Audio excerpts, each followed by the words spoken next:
All right, Zach, in this video, we're going to talk about how you can be a little bit more efficient with your hands in terms of where you get them loaded and what they look like during your launch position. And this is going to affect your balance, and it's going to affect your consistency in getting into the hitting zone quickly, and it's also going to affect how long you stay on the ball with your shoulders.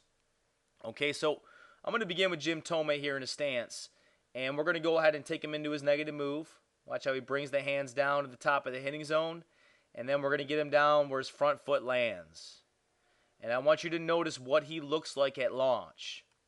Notice how the barrel of the bat is steep, close to his head, and the knob of the bat is pointed towards the catcher. Notice how his lead arm is nice and bent and relaxed. Take a look at where the hands are at. They're pretty close to this back shoulder here. Right up in there. Now, when we take you into your negative move, get you into your launch position right there, the front foot hits the ground. Oh, went forward a little bit too much there. Right there. I want you to notice the difference between your hands and Tomei's. First, look at how the barrel of the bat gets wrapped behind your head. The second thing I want you to notice is how far away your hands are from your back shoulder. And as a result of that, your front arm is a little stiff, which is going to create tension. But more importantly, this straight arm is going to affect your balance. Your arms weigh 7% of your body weight, okay? So if 7% of our body weight is pushing away from our center of gravity, that's going to force you to work uphill even more. Whereas at Jim Tomei, you can see how this lead arm is bent and nice and relaxed. His hands stay closer to his center of gravity. That's going to keep him more balanced. And so what we want to do is work on getting to this position when our hands are loaded. A couple of things to think about to help you with this. First thing, when Jim Tomei brings his hands down, they just come straight down. And look how they stay in the center of his body here. So that when he takes a stride forward, they just come back a little bit and they get to right here. When you bring your hands down, you bring them down, but you also bring them back. So they come down this way and back.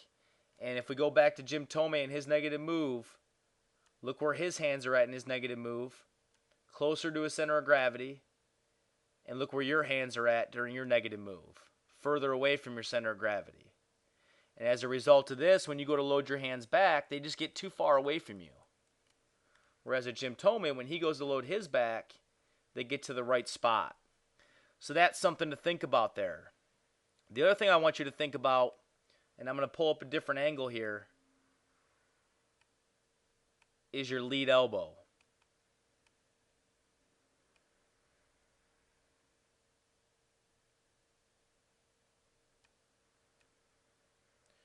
I want you to watch here as Jim Tomei gets his hands loaded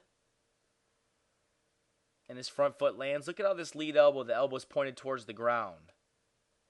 And the knob of the bat is pointed towards the catcher's glove. Now when we get you down into your launch position, notice how far away the barrel of the bat is from the hitting zone. See how it's wrapped way back here? Well, that's going to take a whole lot longer to get into this hitting zone as opposed to what Jim Tomei's doing. His hands and his barrel of the bat is a whole lot closer to the hitting zone. In addition, this is going to put more tension in your body. When the bat is this far away from your center of gravity, that 30 ounces or 31 ounces, that's going to make it a whole lot harder for you to rotate and to get into the hitting zone. Whereas here, when these 30 ounces are closer to his center of gravity, it's going to make it a whole lot easier for him to get into the hitting zone. Take a look at where your lead elbow is pointed, this way. And the knob of the bat is pointed this way. So these parts are a little bit out of order, and that's also affecting your balance. So keep that in mind. Try it out, see how it works for you. Give it a shot on the tee, and then we'll work from there, bud.